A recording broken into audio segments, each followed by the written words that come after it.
Let's see what you guys want Jack to talk about next related to his leadership style.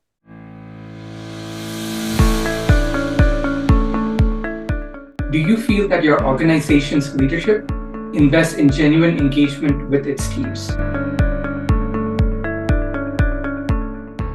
Always, most of the time, rarely, or never? I think there's a fundamental challenge in that question that I've seen in employee satisfaction scores. You know, if in a multi-level organization, this is what I've seen. Usually the first level, unless there's significant challenges with that individual, they feel like they're engaged. But the air quote leadership often refers to them or they, who are believed to be sort of this other shadow organization above my manager, that they make the decisions. A lot of that is because down farther in the organization, that is a thought and a feeling that leaders communicate down, where they don't talk about the empowerment they have. And I think that's something that's really important as leaders. If you're in that position where there has to be budget cuts, and you have to emotionally get bought into why this is important. So, because people are going to ask you, and if you just do the, is he handed down by finance? That's horrible. Though, whenever you see those questions about leadership, it's really important to be specific. And I think often what you'll find is the higher up you go, the less belief and engagement there is. And I think in many times it's because lower down in the organizations and multi-level organizations, the individual leaders are abdicating responsibility for decisions.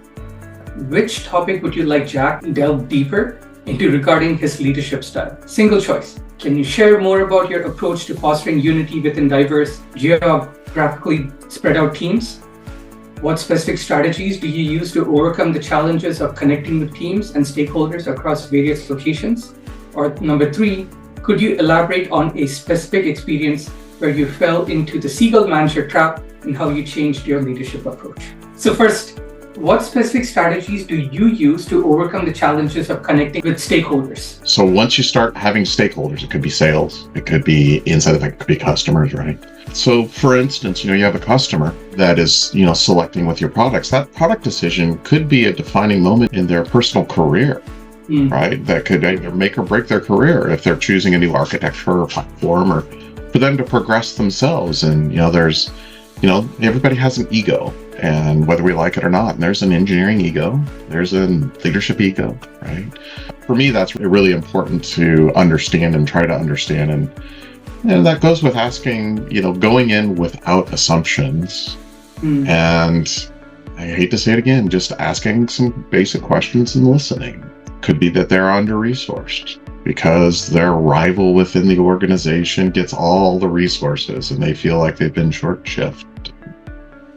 Be all sorts of reasons. So you need to really spend the time to understand that, because that determines your next approach on what you're going to do. And that's very true. I think you're opening up the dimensions in which you can look at it. Because someone has a personal interest, a vested interest, and they have every right to feel that way. Considering that is in our advantage to actually remove any headwinds or any obstacles. Could you elaborate on a specific experience where you fell into the Seagull manager trap? I can tell you what the result of it is, which is the worst feeling in the world. And I got the feedback that sales didn't feel that the trip was productive. And I mean, that is a gut check where I clearly didn't work with sales to have a combined agenda. I told them that I was coming. I didn't get their input ahead of time. And the net of that is, this is huge, right? So I wasted my time.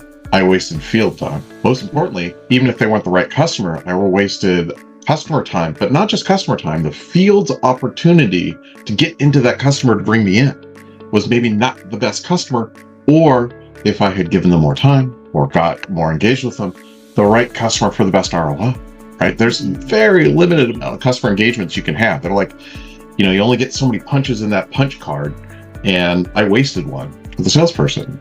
That's the worst thing you can do. And in the end, I hurt my own personal credibility with the sales team. Had to sit down and have some very frank conversations with my leader at the time, my boss, and talked about what it is that we're going to do. That's one of many. And I'd like to think I'm perfect, but I fall into that trap. Everybody does. Just notice when you start doing it and try to go gut check. Okay, how do I get myself out of this? When you can bathe in your own truth, you only rise above it. what are some of the questions that you can, like checkpoint questions that you can ask yourself to prevent yourself from becoming a Seagull manager? For me personally, if it's specifically around my own organization, if I go and I look at my organization, and sometimes this can be tricky, especially if you have large organizations and you don't remember, when you get over 100, it gets challenging. But if you just went on a trip and you came back and you can't remember those folks in terms of what it is that you did and who's what, and you didn't have that connection with them, you're probably doing a lot of telling and not a lot of listening. And you don't have any ideas, right? In terms of thoughts and things that you should be personally pondering about the organization and things that you should be doing, you should do a gut checking. Number one, I always ask this, my teams and people, especially if they're visiting customers or they're traveling or they're meeting with others, and I say, oh, how was the meeting? Surge is going to like this one. And they say, oh, it was a great meeting. That means it's usually not a great meeting.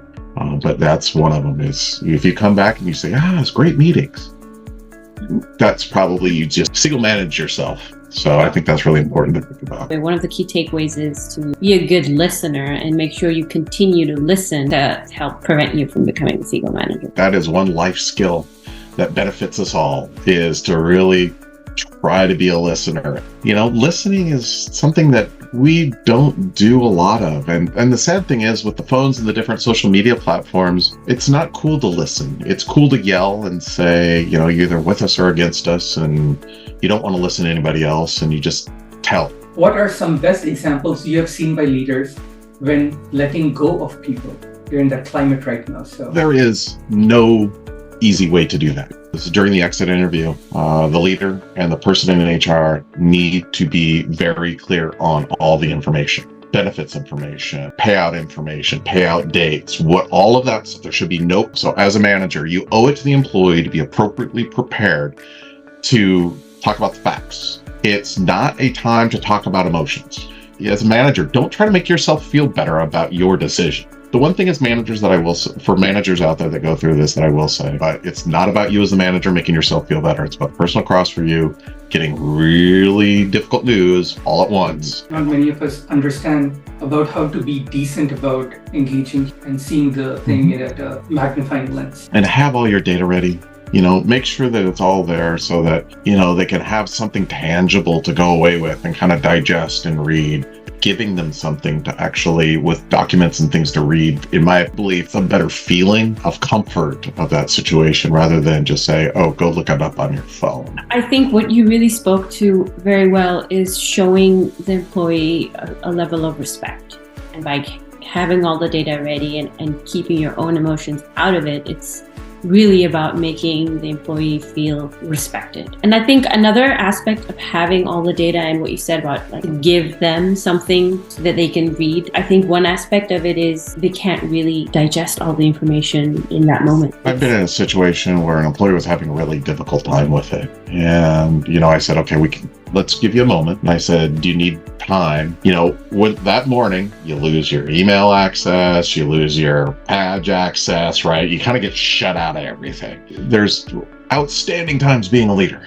And there's times when being a leader is really fun, and through some of that fun stuff, you can set your brand. And there's times that are not fun that equally set your brand. And I think it's important as a leader to think about that.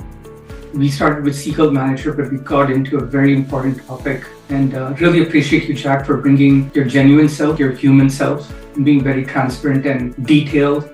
The examples that you gave, the analogies that you gave. Really thank you for being here, and excited to see the great things that you do, not just for technology, but for people that intercept you. There's going to be some more of these talks coming up on different topics. And Suraj, if we wanted to do just a general Q&A over time, I'd be more than happy to do something like that. I think we love that. Thank you so much. Thank you. Thanks, Jack. It was such a pleasure to talk with you. And I think we all learned a little something today, and just, absorbing all of your experience, the great wisdom. So I really appreciate the opportunity, because there's things that I learned as well. So again, this wasn't just a one-way transmission. This was a learning opportunity for all. Thanks everyone for joining us for Grow Your Mind, Seagull Manager. Thank you. Have a great day, folks.